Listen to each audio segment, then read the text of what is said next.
Now, when I saw Gilly was on Shannon Sharpe show, I tried to tap in and I watched for as long as I could, but I just couldn't make it through because, as y'all know, I'm not a huge fan of Shannon Sharpe's interview style or the subject matter, so it'd be kind of hard for me to stay in tune with the interview because I just instantly get annoyed.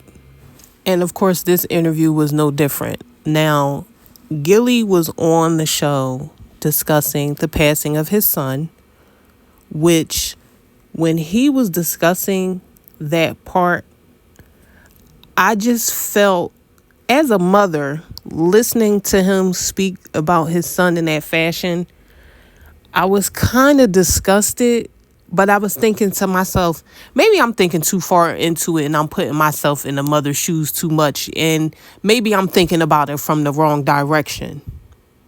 Until one day I happened to be minding my business and an interview with the young man's mother pops up on my YouTube feed. So I watch Cheese's mother's interview, and she basically says exactly what I was yelling at the screen. So let's get into what he said. He basically said that his son met his demise because he wanted to be a follower. He wanted to be a street dude, and he was going down the wrong path. And yeah, he was going down the wrong path, but at the same time, he just so happened to be at the wrong place at the wrong time because allegedly a known serial killer in the city was supposed to had did this to his son, which in the interview with the mother, she says that information has not been confirmed yet for that to be the official story. I feel like he was leaning towards the direction of it being a teachable moment for other young men. However, it came across as heartless and cold, especially if you didn't discuss this with the mother and let her know that these were the things that you were going to be saying on the currently largest platform that you probably could be on online. Like, imagine being somewhere chilling and being completely blindsided by somebody basically roasting your child as if people aren't going to make mistakes in life, period. Everybody, right? Imagine hearing that and being surprised by it, and it coming from the father. Now, per the interview, he hasn't spoken to the mother whatsoever.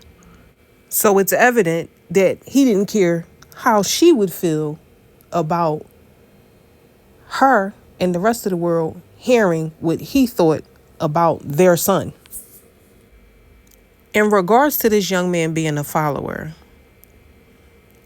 the mother stated, which is what I was hollering at the screen, if he was a follower, he was possibly following behind you, because a lot of the stuff that he did or was doing, you did when you were younger as well. You may not be that person today, but you did a lot of things that were questionable on your way up to where you are right now. And I commend anybody that turns their life around or makes the best of their situation and pulls themselves up. But at the same time, once you get up, you can't look down at the people that's still trying to get it together and talk bad about them, because that once was you. And that be the messed up part. People can't wait to pull themselves up so they can look down at everybody else. And not saying that everybody is like this, because there are people who aren't, but there's a large amount of people who aren't. His mother stated that he was a father and he was a really good father. And she mentioned, his relationship that he had going on and the fact that he was currently starting a business and he was turning his life around, and, things just happened to end tragically. But the worst part of this is the fact that Cheese's mother, which I'm going to put a link to the interview and list the information in the description box, because this was my first time seeing the guy who did the interview and the mother as well. So I'm unfamiliar with what their names are. But this young man did a documentary with his mother. And in addition to the interview, Gilly, Wallow, his team, whoever, they had this young man's Instagram shut down and they had the documentary taken down. And it could only be one reason for that, which is there's conflicting stories being told by both the mother and the father. So whose story do you think is more true to his life?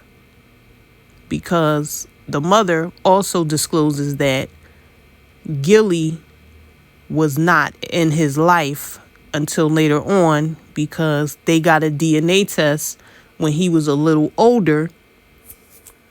Just watch the interview.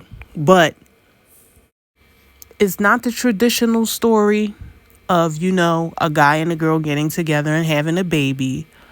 So they have a very interesting story.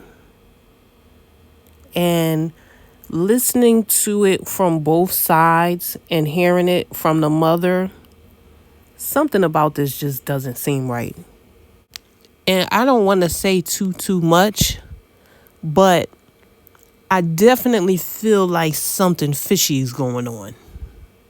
Because anytime you hear somebody trying to strong arm your narrative, especially if you were actually a part of the situation, it's a reason for that.